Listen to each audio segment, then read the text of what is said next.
Former Philippine President Rodrigo Duterte was flown to The Hague on Tuesday, hours after his arrest in Manila at the International Criminal Court's request, as part of its investigation into his controversial war on drugs campaign.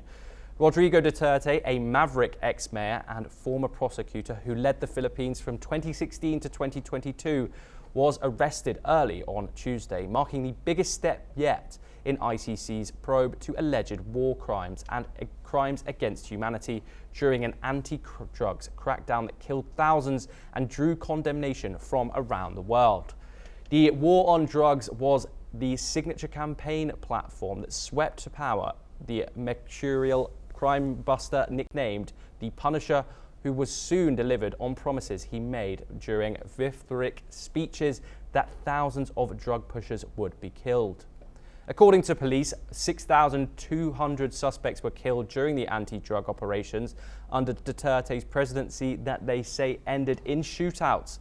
But activists say the real toll was far greater, with many thousands slumland drug users gunned down in mysterious circumstances, some of whom were on community watch, having signed up for treatment. This is what the current president of the Philippines had to say amidst the recent updates. Mr. Duterte was arrested in compliance with our commitments to Interpol. Hours before his arrival, Interpol Manila received an official copy of the ICC warrant. This prompted the Prosecutor General of the Department of Justice to serve the warrant. Interpol asked for help, and we obliged because we have commitments to the Interpol which we have to fulfill. If we don't do that, they will no longer help us with other cases involving Filipino fugitives abroad. This is what the international community expects of us as the leader of a democratic country that is part of the community of nations.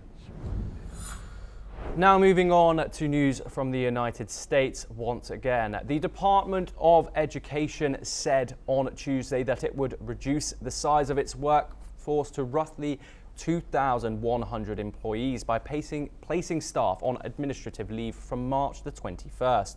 The cuts follow similar rounds of firings undertaken as part of the Department of Government Efficiency's drive to radically streamline the federal bureaucracy.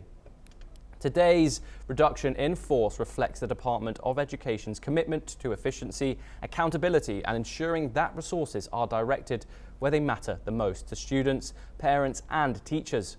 Secretary of Education Linda McMahon said in a statement, Trump campaigned on abolishing the Department of Education, which he had claimed had been infiltrated by radicals, zealots, and Marxists, and passing responsibility for education to individual states and local school districts.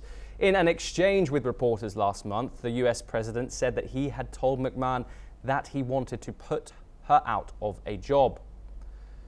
Education in the US is already mostly provided by states and local authorities, with the federal government only providing about 8% of the total funding for elementary and secondary schooling. Talks between the Democratic Republic of Congo and the M23 armed group that has captured swathes of the Central African country's volatile east will take place in Lundana soon. The Angolan presidency said yesterday, Angola, as a mediator in the conflict, will contact M23 so that delegations of DRC and M23 can hold direct negotiations in Lucianda in the coming days for a definitive peace. It said after a visit by Democratic Republic of Congo President Felix Tshisekedi. A spokesperson for Tshisekedi, Tina Salama, said on X that his government takes note and will wait to see the implementation of this approach of the Angolan mediation. Peace talks have stalled over Tshisekedi's repeated refusal to engage in dialogue with M23, which, backed by Rwandan troops, have carried out a lightning offensive in eastern DRC. Since January, the two major cities of the eastern DRC, Goma and Bukavu, have fallen into the hands of the rebel group, which took up arms again in 2021. Portuguese Prime Minister Luís Montenegro's right-of-centre government has lost a confidence vote, pushing the country towards its third general election in 3 years. The vote followed opposition allegations of questionable business dealings linked to Montenegro's consultancy firm Spin-Tum Viva. Despite Montenegro's defence, concerns about the firm's legality persist. But Portugal's president has signalled that elections are expected in May. While Montenegro's party has recently been trailing in the polls, the upcoming election is viewed as crucial for the country's political future.